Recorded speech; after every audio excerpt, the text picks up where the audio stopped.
What's going on, guys? I'm Latronus and welcome to Crown Crates. What are the chances? Today we're going to be looking at what the Crown Crate drop chance is for the Superior, Epic, Legendary, and Apex items. So this guy, basically I ran across a forum about a year ago. It was in 2016. This guy brought a bunch of people together. His name is Danny Cat, and he ran a little experiment. They tested a total of 731 crates, and he got percentages of drops for Superior, Epic, Legendary, and Apex, and even all the individual items in the drop. So yeah, these crown crates are a little old. They're the ones that had the Storm Atronach bear mounts and stuff in them. So it is a little bit of an old experiment, but I'm assuming that the drop rates are going to be pretty similar back then that they are now because it wasn't too long ago. So I'm going to go ahead and drop Danny Cat's link down in the description below. It's just on the Elder Scrolls Online forums. And if he happens to be watching this, thank you, Danny Cat. This is really, really helpful. So yeah, all credit goes to this guy. It's all his experiment. I had nothing to do with this, and I didn't even participate because I had no idea it was happening. So each crown crate has certain classes, which are Superior, Epic, Legendary, and Apex. The mounts, the crazy cool Atronach mounts, the Wild Hunt mounts, the new Dwarven mounts are all going to be locked under the Apex category. And these are, the Apex is the rarest, Superior is the easiest to get, and then I believe there's something before that. Yeah, okay, so consumables are even easier to get than Superior, and Superior is where the items start, such as like wizard hats, armor, like uniforms, all the cosmetic stuff starts out, like different hairdos and stuff, that's in Superior, and then it goes all the way down to Apex, which is all like the Wild Hunt mounts, the Dwarven mounts, all the crazy mounts they have in these crates. So we're going to go ahead and tell you guys all of the drop chances for each of these categories. You can look up like the Dwarven crate and you can see everything you get from the Superior category, the Epic category, the Legendary category, and the Apex category if you're interested in the specific items that you could get out of this.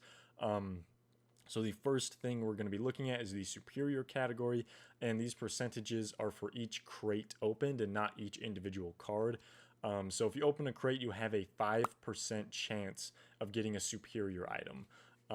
Which I'm not exactly sure what the percentage of consumable is. We can figure that out after we're done talking about all these. But for the Superior, it's a 5% chance to drop per crate. So if you opened, what is that, 20 crates, then you have a definite 100% chance of getting one Superior drop, which is absolutely insane.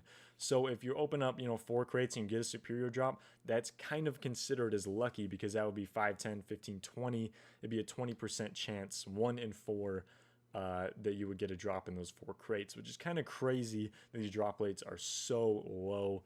I'm pretty sure I mentioned that he opened 731 of these, so this is going to be pretty accurate. Next up, we have the Epic category, which is approximately 0.7% chance. I don't even want to do the math on how many crates you would have to open to get a 100% chance on a 0.7% chance, but that is, if I do it real quick in my head, that's above 100, probably near like 120, 130 crates to get a 100% chance of getting an epic item, which is absolutely insane. Like, that's like 100 crates. I don't even know how much that would cost. It would cost several $100s to get 100 crates, and that would guarantee you an epic item. So 0.7% chance of getting an epic item. Next category we have is the legendary items, which is an approximate 0.4% chance. So that's up above 200 crates to guarantee yourself a legendary item. That's ludicrous. That's absolutely insane. Basically, if you're buying these crates, you should know that you're probably not going to get anything legendary or apex. You may get some superior and epic items, but legendary and apex are kind of really far up there, and apex is sitting at a whopping 0.3% chance of getting a drop in per crate. So that's going to be, legendary's up at 200 crates. Apex is going to be closer to 300 crates, I believe, to guarantee yourself an Apex item. And I've even seen guys open like 300 crates and they get like literally one Apex item, or sometimes they don't even get one and they open like 150 crates. So if you do open only like 4 or whatever, then you can tell yourself that you are one lucky person because you just had a 0.3% chance. Or if you open 4 crates, that'd be 3, 6, 9, 12. That'd be a 1.2% chance of getting an Apex item out of 4 crates, which is equal to $15. So these are absolutely crazy percentages. I even wrote down some of the items you guys might be interested in, because they listed all the items they got and what percentage that dropped out of the crates, including like writing lessons and experience scrolls, and then like the mounts and stuff. So the ones I wrote down were the Crown Crate experience scrolls. So these, you had a 10.9% chance of getting a drop per crate. That is why if you're opening them a lot, you probably notice that you're getting quite a few experience scrolls. I remember I've opened a total of, I think, 8 crates, and I got like 5 or 6 experience scrolls. So that is a really good drop rate, comparatively at least. I think that's the highest drop rate on the entire list. So the most likely thing you are to get out of these crates would be the Crown experience scroll. Next up, that I just thought was interesting, was all the 3 different types of riding lessons. The capacity, the speed, and the stamina all have about a 5% chance of dropping per crate. So that's also a pretty good percentage, or a pretty good chance of dropping. And then the last things I put on there were the Atronach mounts. I wish this was like up to date for Wild Hunt or Dwarven, but no one has done this yet, since in the PTS server they switched the crown crates from being 1 crown per crate to being the full price of 400 crowns per crate, because people were doing like this guy is doing with the form and buying a bunch of them and trying to get statistics. And I'm pretty dang sure ESO does not want people knowing the drop rates on these things, and they just want to make a lot of money with the microtransactions. And it's definitely working. It's working for all these companies, for Call of Duty especially. They're making millions and millions of dollars off of gamers just spending so much money to get these crates and then not getting a drop, and then spending even more money. And lots of guys end up spending hundreds of dollars extra on the game to open these crates and to get these rare items.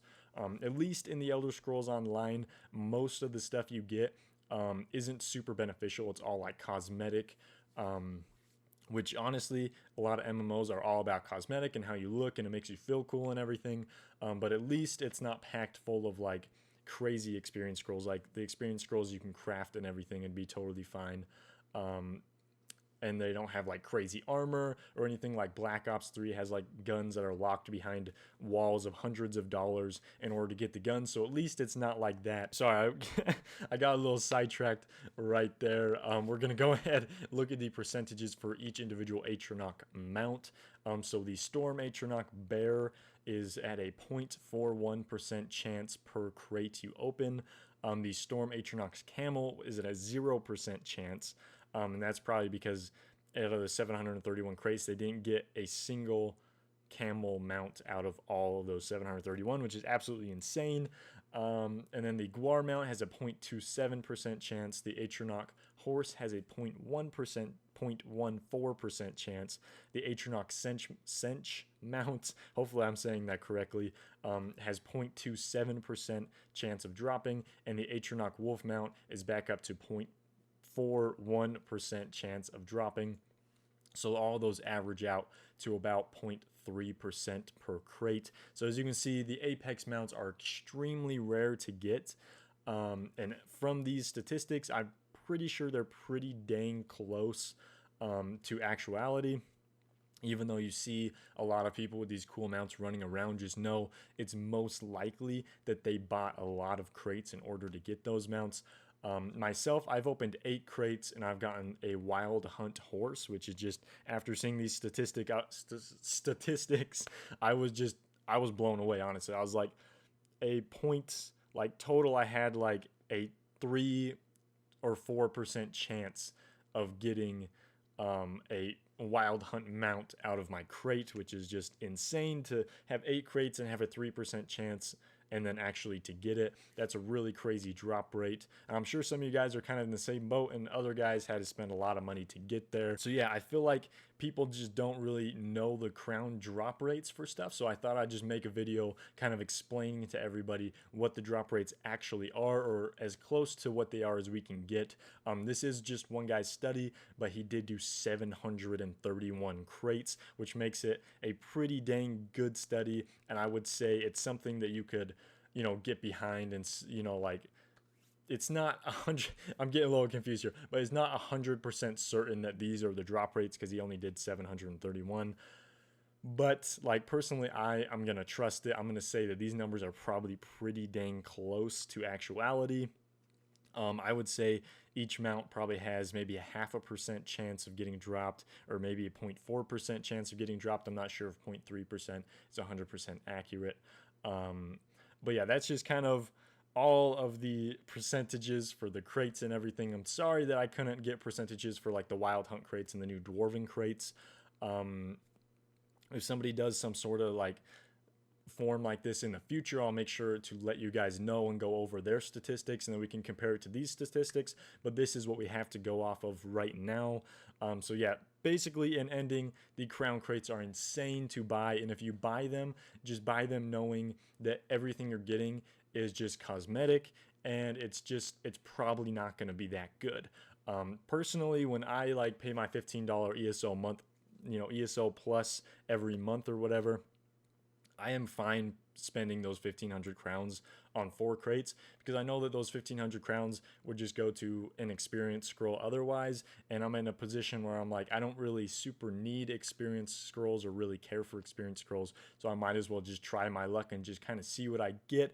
But doing that, just make sure you don't rage. Just know when you put your money into something like that, the chances are you're going to walk away with nothing, or at least you're going to walk away with very little, and you can't really dictate what you're going to be getting out of these crates.